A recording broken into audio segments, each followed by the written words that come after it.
दोस्तों, ये फिल्म तब की है जब भारत में अभी अंग्रेजों का राज था। कुछ सरकारी अंग्रेज इलाहाबाद के जंगल में शिकार के लिए आते हैं। वहाँ सरकारी अंग्रेज की पत्नी को एक बच्ची का गीत बहुत पसंद आता है, तो वो इसे अपने साथ शहर ले जाने का फैसला करती है। इस बच्ची का नाम मल्ली था। मल्ली की माँ इसके पीछे भागती है, लेकिन वो अंग्रेज इसको जान से मार डालते हैं और मल्ली को अपने साथ ले जाते हैं। अब सीन शिफ्ट होता है शहर में, जहां भारतवासी अंग्रेजों की सरकार और इनके जुल्म से तंग थे। वो लोग गवर्नर हाउस पर हमला करने वाले थे कि इनमें से एक आदमी पत्थर फेंकता है, जिससे गवर्नर हाउस के अंदर लगी एक तस्वीर टूट जाती है। गवर्नर इस आदमी को पकड़कर लाने का हुक्म देता है, तो एक भारतीय पुलिस एहलकार इन सभी लोगों से गुजरता हुआ इस आदमी को पकड़ता है और मारने लगता है। वहीं सब लोग मिलकर इस पुलिस एहलकार पर हमला कर देते हैं, लेकिन वो पुलिस एहलकार इतना बहादुर था कि इन सब लोगों की भीड़ से निकलता है और इन सब से लड़ता हुआ इस आदमी को गवर्नर हाउस के अंदर ले जाता है और अंग्रेजी हुकूमत के आगे अपनी वफादारी पेश करता है। लेकिन अगले ही दिन ब्रिटिश हुकूमत स्पेशल ऑफिसर्स के चुनाव के सालाना क्रियाक्रम के मौका पर इस पुलिस एहलकार राम को स्पेशल ऑफिसर्स में नहीं चुनती, बल्कि अपने ही अंग्रेज पुलिस एहलकारों को चुनती है। राम को इस बात से बहुत गुस्सा आता है, लेकिन वो फिर भी अंग्रेजी सरकार के लिए ही काम करता है। अब सीन शिफ्ट होता है इलाहाबाद के इसी गांव में, जहां इस गांव के रक्षक को दिखाते हैं। इसका नाम भीम था। ये एक बहादुर नौजवान था और इसके साथी एक शेर पर हमला करके इसे कैद कर लेते हैं। इसका फर्ज अपने गांव के लोगों की रक्षा करना था। भीम और इसके साथी बेस बदलकर शहर में मल्ली को ढूंढने के लिए जाते हैं। ब्रिटिश हुकूमत को इस बात का पता था कि कोई आदमी यहाँ आया है जो हमें नुकसान पहुँचाने की नीयत से भेस बदल के शहर में रह रहा है। वो लोग भीम और इसके साथियों को ढूंढते हैं, लेकिन भीम इन्हें नहीं मिलता। तो ब्रिटिश हुकूमत अपने पुलिस एहलकारों में ऐलान करती है कि जो भी पुलिस एहलकार इस आदमी को ढूंढ निकालेगा, इसे हम स्पेशल ऑफिसर्स की पोस्ट देंगे। ये सुनकर राम आदमी को पकड़कर स्पेशल ऑफिसर बनने का फैसला करता है। राम इस आदमी को ढूंढने के लिए निकल पड़ता है, लेकिन इसे कहीं भी कोई सुराग नहीं मिलता। एक दिन राम भी इनकलाबी लोगों के साथ मिल जाता है इस आदमी तक पहुंचने के लिए। वहां भीम का एक साथी कहता है कि मेरा भाई भी यहाँ इनकलाब के लिए आए हैं, हम सब मिलकर ही कुछ कर सकते हैं। राम को अंदाजा हो जाता है कि ये इसी आदमी की बात कर रहा है।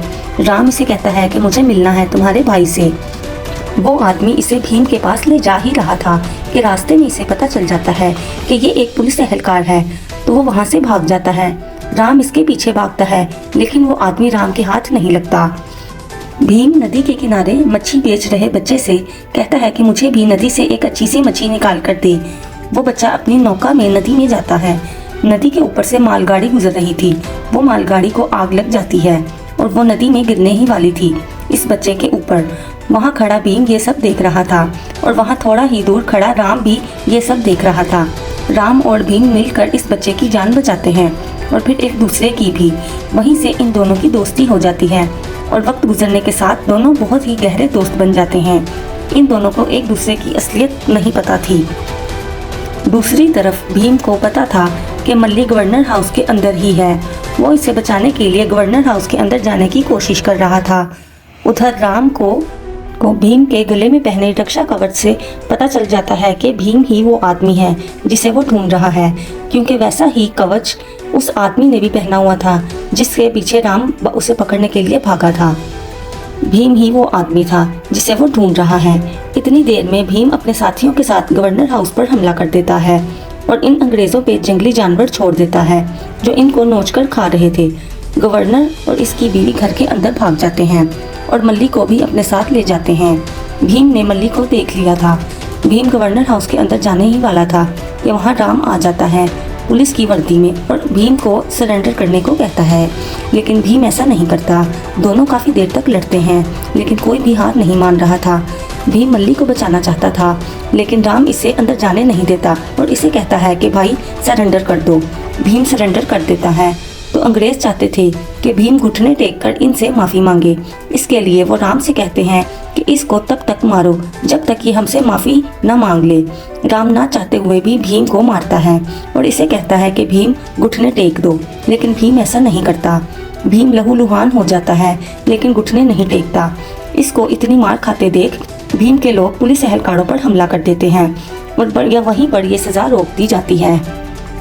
कुछ दिन के बाद भीम को फांसी देने का फैसला करते हैं। राम बहुत परेशान था। अब सीन शिफ्ट होता है राम के गांव में। राम की उम्र 14 से 15 साल थी जब अंग्रेजों ने राम के गांव में हमला कर दिया और इसके गांव वालों और इसके पिता को जान से मार डाला। राम इसी का बदला लेने के लिए अंग्रेजों का स्पेशल ऑफिसर बनने के लिए अपने गांव में हथियार भेजने वाला था, ताकि वो और इसके गांव वाले हथियारों की मदद से अंग्रेजों से बदला ले सकें। राम की मंगेतर भी पीछे गांव में इसका इंतजार कर रही थी। राम से खत लिखता रहता था कि मैं जल्द ही अपना मकसद पूरा करके वापस गांव आऊँगा। अब सीन वापस आज के दिन पे शिफ्ट होता है। राम सोचता है कि मैं अपना मकसद पूरा करने के लिए अपने दोस्त की जान कैसे दांव पर लगा सकता हूँ। मैं ऐसा नहीं कर सकता। अगले दिन भीम को फांसी दे जाने वाली थी।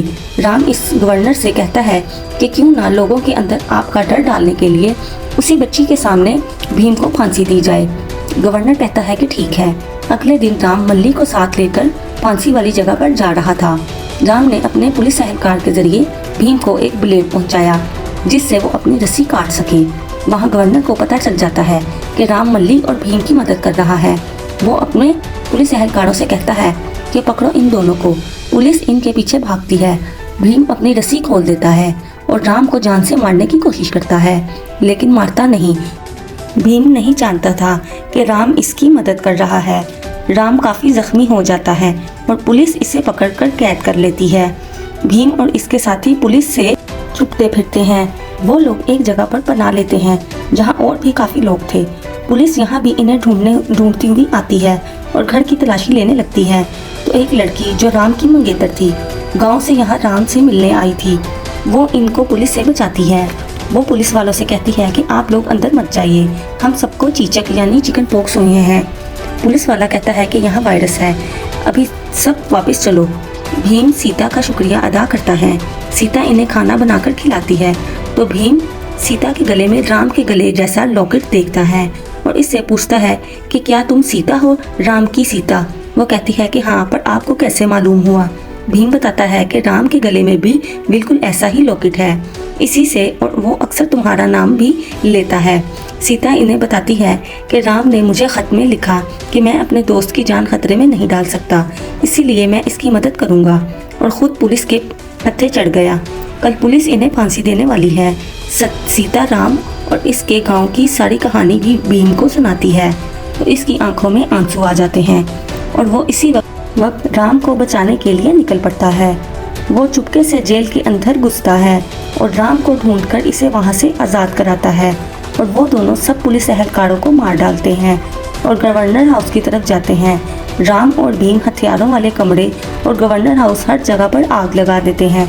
गवर्नर की बीवी वहीं मर जाती है और इस अंग्रेज़ के सर पर गोली मारकर इसे भी जान से मार डालते हैं और यहाँ से ब्रिटिश हुकूमत ख़त्म कर देते हैं और यहीं पे फिल्म का अंत होता है।